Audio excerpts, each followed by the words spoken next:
Good morning. Well, as you may know, this year's campus ministry theme is Abide. You may have seen the green t-shirts with the word Abide on it. And last week, Pastor Greg and Catherine Hovland talked about what it means to abide in the TLU community. To do this, one must get involved, meet new people, and really take their college experience in. Like those late night talks about life and future, when you should be doing homework, things like that.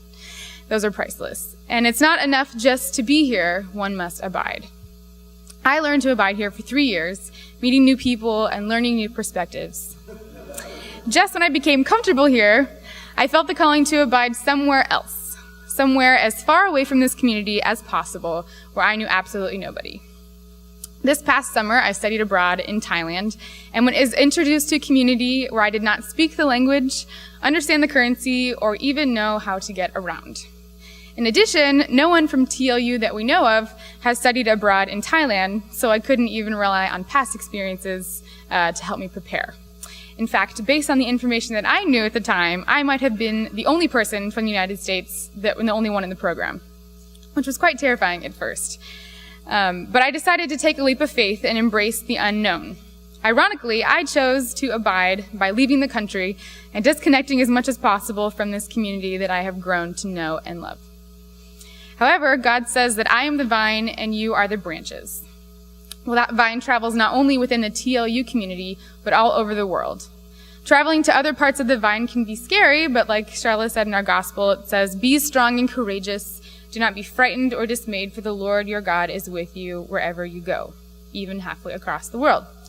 While it is nice to know that we should not be frightened or scared, this is a little bit harder to grasp when you're entering a foreign country that you've never been in.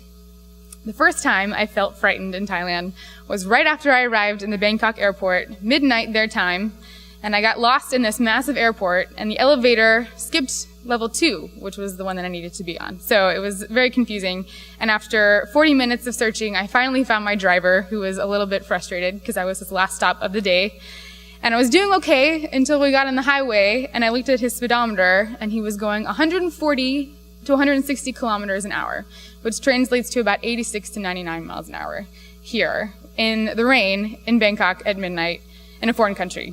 And so the entire time I was praying that I wouldn't die before I got to see Bangkok in the daylight, because I traveled for 24 hours that day, and that was what I was excited about, and it was just scary. It was so scary. And looking back on that experience, I realized the anxiety that I was feeling prior to arriving in Thailand was focused all on the speed that the driver was going. And while it was still a dangerous ride, it was much worse for me because of all the unknowns going through my head.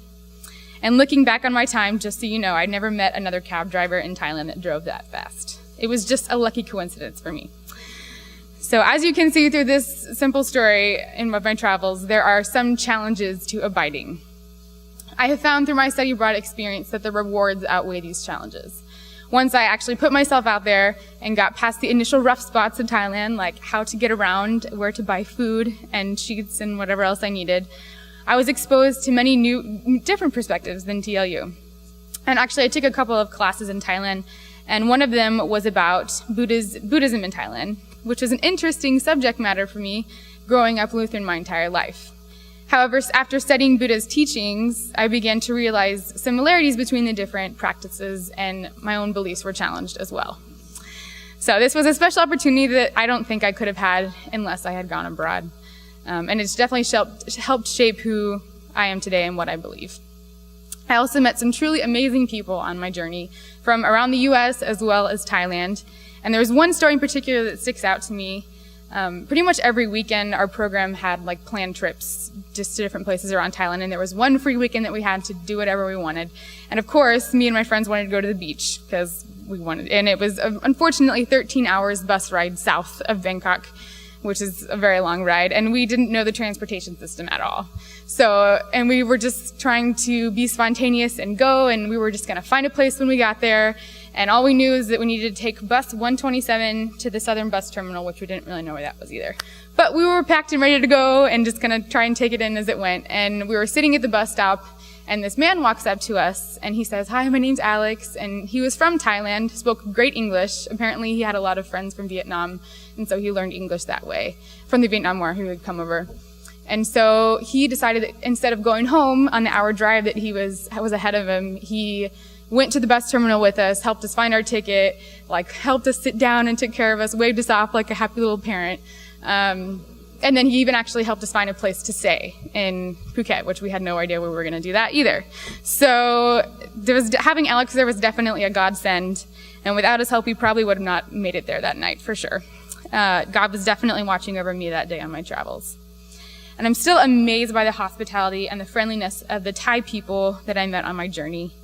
Apart from the people, I got to experience a completely new culture, very different from the one that I grew up in. Traveling abroad to Thailand opened up my mind to other ways of life. I could not have experienced that in this country no matter how many books that I read. It is learning by doing. Trying new foods, learning new currency, understanding what it means to have history that goes way back in time. And I was even able to get in a cage with a full-grown tiger and cuddle it, which there's a picture of it on there, which I'm not sure I could have done here. So, taking a risk, but it was fun. And the tiger didn't kill me, so that's good. But that's definitely something, yeah. So on one of our trips to northern Thailand, we went to the city called Chiang Mai, and we visited an elephant camp. And I've had some experience with elephants here, like at a circus. I think I've ridden one before, seen them like step up on the steps and people clap. It's, really exciting. And mostly what I remembered was the stench of the elephants. So that was my view. And then we visited this elephant camp, which was like in the mountains, and everything was very natural looking. The elephants were in their habitat, and the people taking care of them didn't have like ropes or anything. They were just like riding on their backs, bareback. It was a very cool sight to see.